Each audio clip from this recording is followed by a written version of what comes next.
qui sont très importants pour notre vie spirituelle. Comme la Bible nous parle toujours des choses qui sont très importantes. Alléluia.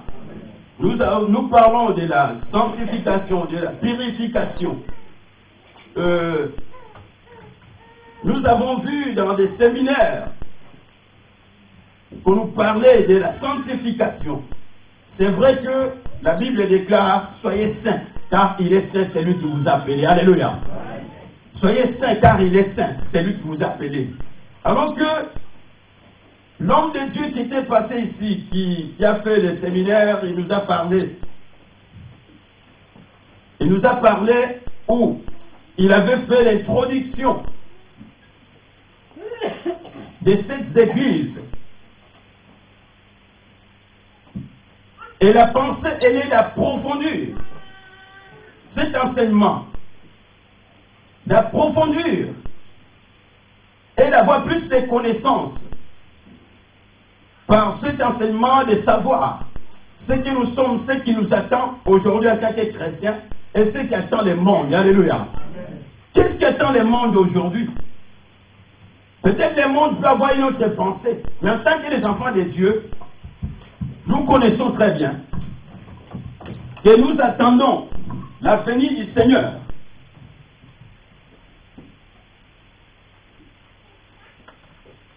Nous attendons la venue du Seigneur. Ou nous attendons l'enlèvement de l'Église. Alléluia.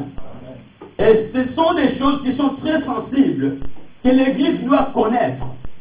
Que l'Église doit être à la veille de se préparer de jour au jour pour son enlèvement. Nous avons vu le dimanche dernier, nous avons parlé de la purification du temple. Que le Seigneur Jésus, il est entré dans le temple à Jérusalem et qu'il a trouvé des vendeurs, des pigeons, des changeurs de monnaie. Alléluia. Et le Seigneur, comme il était venu pour restaurer l'homme et lui ramener dans la voie de la perfection, dans la sainteté, afin que l'homme puisse hériter le royaume des cieux. Il fallait qu'il purifie les temples. Et nous avons compris qu'est-ce qu'est le temple.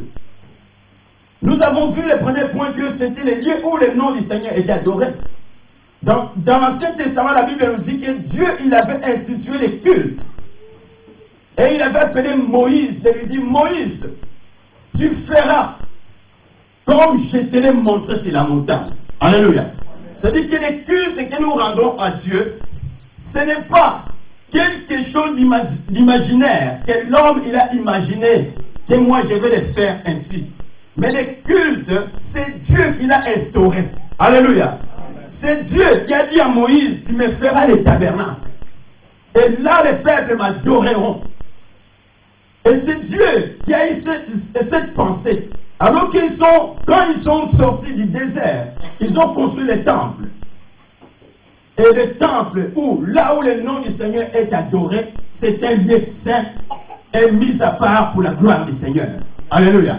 Et en deuxième point, nous avons vu que les temples, ce n'est pas que les 4 murs que nous voyons, mais les temples de Dieu, comme la Bible nous dit dans 1 Corinthiens, c'est toi et moi, nous sommes les temples spirituels du Seigneur.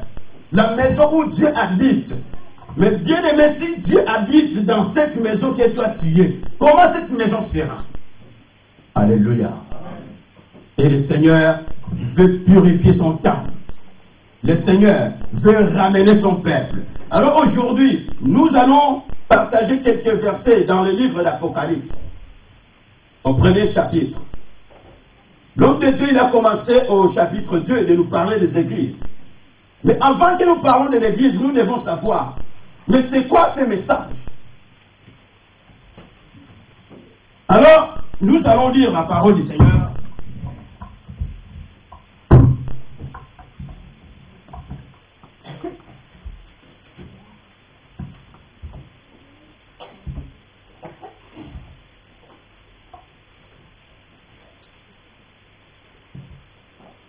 Évangéliste Paul, tu peux nous lire la parole. Apocalypse chapitre 1, du verset 1er au 7. Je lis la parole de Dieu. Apocalypse chapitre 1, verset 1 jusqu'au 7. Ah oui, jusqu'au 8e verset. Jusqu'au 8e verset. révélation de Jésus-Christ, que Dieu lui a donné pour montrer à ses serviteurs ce qui doit arriver bientôt, et qu'il a fait connaître par l'envoi de son âge à son serviteur Jean. Celui-ci a, comme témoin, annoncé la parole de Dieu et le témoignage de Jésus-Christ, tout ce qu'il a vu. Heureux celui qui lit et ce qui écoutant la parole de la prophétie et gardez ce qui s'y trouve écrit, car le temps est proche.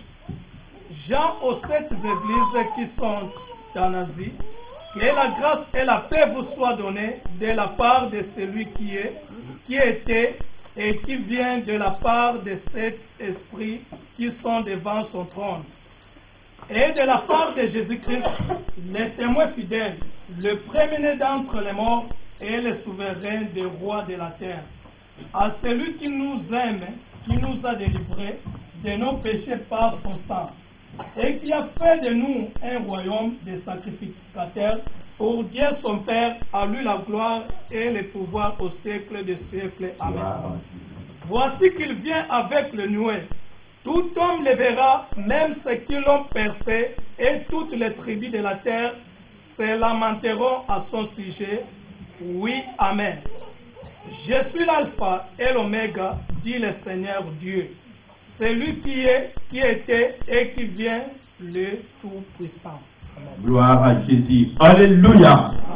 Il est vivant. Il est ressuscité. Très sensible devant la parole du Seigneur. Maintenant, alors moi je voulais lire un verset dans 1 Pierre, au chapitre 1er, verset 19, la Bible nous dit, et nous tenons pour d'autant plus certaine la parole prophétique à laquelle vous faites mieux de prêter attention, comme une lampe qui brille dans un lieu obscur jusqu'à ce que les jours commencent à poindre et que l'étoile du matin se lève dans vos cœurs. Avant tout, sachez qu'aucune prophétie de l'Écriture ne peut être l'objet d'interprétation particulière, car ce n'est nullement par une volonté humaine qu'une prophétie a jamais été présentée, mais c'est poussé par le Saint-Esprit que des hommes ont parlé de la part de Dieu. Alléluia. Alors la parole du Seigneur nous dit ceci, que toute la prophétie de la parole, ou la parole de Dieu, ce n'est pas une parole des hommes. Alléluia. Ce n'est pas une parole fabriquée par des hommes. Ce n'est pas une pensée que les hommes ont eue pour écrire un livre. Moi, je vais vous dire ceci, mes bien-aimés. Il y a des bouquins dans le monde. Il y a des romans aussi. Alléluia. Il y a tellement de livres dans le monde. Alléluia. Mais ne se ressemble pas à la parole du Seigneur. Il est vivant. Ça, c'est la parole de la vie. Et la Bible nous dit au commencement était la parole et c'est cette parole. Alors, cette parole ne passe jamais. Cette parole, c'est une parole qui est oui et amen. Elle s'accomplit. Tout ce que le Seigneur a dit, ça s'accomplit tous les jours. Il est vivant. Alors dans l'Apocalypse, quand nous voyons maintenant, nous commençons à lire, nous allons prendre l'image du Seigneur. De dire ceci que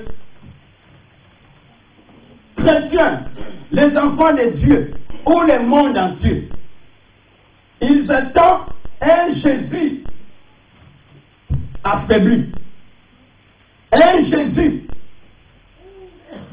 sur la croix, un Jésus comme un agneau. Alléluia. Mais le Seigneur, il était venu comme un agneau pour montrer sa grâce et sa miséricorde au peuple, afin que les peuples qui les reçoivent comme son Seigneur et Sauveur, qu'ils soient sauvés. Alléluia. Mais maintenant, là où nous sommes en train de lire, la Bible nous dit ceci, que il ne viendra plus comme un agneau, mais il viendra comme un lion de la tribu de Juda. Alléluia. Comme le roi des rois et le seigneur des seigneurs, pour son temps, il viendra pour juger les peuples. C'est-à-dire que c'est Jésus qui est assis aujourd'hui sur un trône, comme l'agneau de Dieu. Mais sachons que le trône de Dieu, il sera assis comme le roi des rois. Alléluia. Et comme un lion. Alors la Bible nous dit, révélation de Jésus-Christ, que Dieu lui a donné pour montrer à ses serviteurs